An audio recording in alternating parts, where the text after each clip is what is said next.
अस्सलाम वालेकुम दोस्तों, उम्मीद है आप सब खैरियत से होंगे। हम पढ़ रहे हैं नबी करीम सल्लल्लाहु अलैहि वसल्लम की ज़िंदगी के बारे में किताब हयात तजुर्बा, और आज हमारे टॉपिक है मदीना में क़याम और मस्जिद नबवी की तामीर। मदीना में क़याम, मेज़बानी का शर्फ किससे हासिल हो? ये एक ऐसा सवाल था जिसका तस्वीर आसान न था। हज़रत सल्लल्लाहु अलैहि वसल्लम ने फरमाया कि मेरी ऊँटनी जिसके घर के सामने ठहर जाए वही उस खिदमत को अंजाम दे। चुनांचे ये शर्फ हज़रत अबू अयूब अंसारी के हिस्से में आया। जहाँ अब मस्जिद नबवी है उसके करीब उनका मकान था। यह मकान तो मंजिला था। उन्होंने बाला खाना पेश किया, लेकिन हज़रत सल्लल्लाहु अलैहि वसल्लम ने लोगों की आमद रफ्त की सहूलत की वजह से नीचे की मंजिल में रहना पसंद फरमाया और हज़रत अबू अयूब रज़ियल्लाहु तआला अन्हु और उनकी ज़ौजा के हिस्सा में ऊपर की मंजिल आई। हज़रत सल्लल्लाहु अलैहि वसल्लम ने 7 महीने तक यहीं क़याम फरमाया। उसके बाद जब मस्जिद नबवी के करीब आप सल्लल्लाहु अलैहि वसल्लम के क़याम के लिए हुजरे तामीर हो गए तो वहाँ मुंतकिल हो गए। थोड़े ही दिनों के अंदर आप सल्लल्लाहु अलैहि वसल्लम के ख़ानदान के लोग भी मदीना चले आए। मस्जिद नबवी की तामीर। मदीना में क़याम के बाद सबसे पहला और ज़रूरी काम एक मस्जिद की तामीर था, जहाँ आप सल्लल्लाहु अलैहि वसल्लम ने क़याम फरमाया था।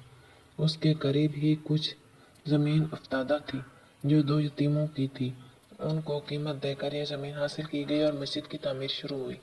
उस वक्त भी आप सल्लल्लाहु अलैहि वसल्लम मज़दूरों की तरह सबके साथ मिलकर काम करते थे और पत्थर उठा उठा कर लाते थे। यह मस्जिद बहुत ही सादा तरीके पर बनाई गई थी। कच्ची ईंटों की दीवारें, खजूर की पत्तियों की छत, खजूर के तनों के स्तून।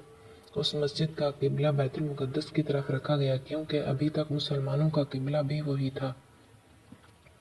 फिर जब किबला काबा की तरफ हो गया तो मस्जिद में भी उसी निस्बत से तरमीम कर दी गई। मस्जिद का फर्श कच्चा था। बारिश होती तो मस्जिद में कीचड़ होती थी। कुछ दिनों के बाद पत्थरों का फर्श बना लिया गया। मस्जिद के एक सरे पर एक पटा हुआ चबूतरा था जिसे सुफ़ा कहते थे। ये उन लोगों के ठहरने का मकाम था जो इस्लाम लाए थे, लेकिन उनका कोई घर वगैरह ना था। जब मस्जिद बन चुकी तो उसके करीब ही आप सल्लल्लाहु अलैहि वसल्लम ने अज़वाज मुतहहरात के लिए हुजरे तामीर करवाए। यह भी कच्ची ईंटों और खजूर के टहनियों से बने हुए थे। ये मकान 6-6, 7-7 हाथ चौड़े और 10-10 हाथ लंबे थे। छत इतनी ऊंची थी कि आदमी खड़ा हो तो छत को छू ले। दरवाज़ों पर कंबल का पर्दा पड़ा रहता था। हज़रत सल्लल्लाहु अलैहि वसल्लम के मकान के करीब जो अंसार रहते थे उनमें खाते पीते लोग आप सल्लल्लाहु अलैहि वसल्लम की खिदमत में कुछ दूध भेज दिया करते, कुछ सालन और कुछ कभी कुछ, और बस उसी पर बसर थी। जिंदगी तंगी के साथ बसर होती थी। आगे है मुआखात यानी भाईचारा। मक्के से जो मुसलमान घर बार छोड़कर मदीना आ गए थे वो तकरीबन सभी बेसरो सामान थे। उनमें जो लोग खाते पीते थे वो भी अपना माल मक्के से नहीं ला सके थे और उनको सब कुछ छोड़ छाड़ कर यूं ही आना पड़ा था। अगरचे ये सब महाजिर मदीना के मुसलमानों यानी अंसार के मेहमान थे, लेकिन बहरहाल अब उनके मुस्तकिल क़याम के बंदोबस्त की ज़रूरत महसूस हो रही थी।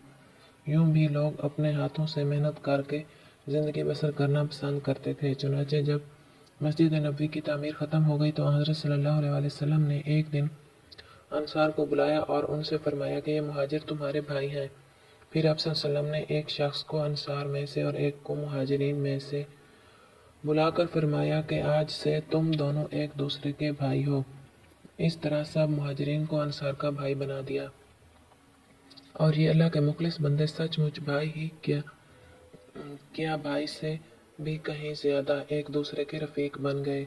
अंसार मुहाजिरीन को अपने अपने घर ले गए और अपनी कुल जायदाद और सामान का हिसाब उनके सामने रख दिया और कह दिया कि आधा हमारा और आधा तुम्हारा।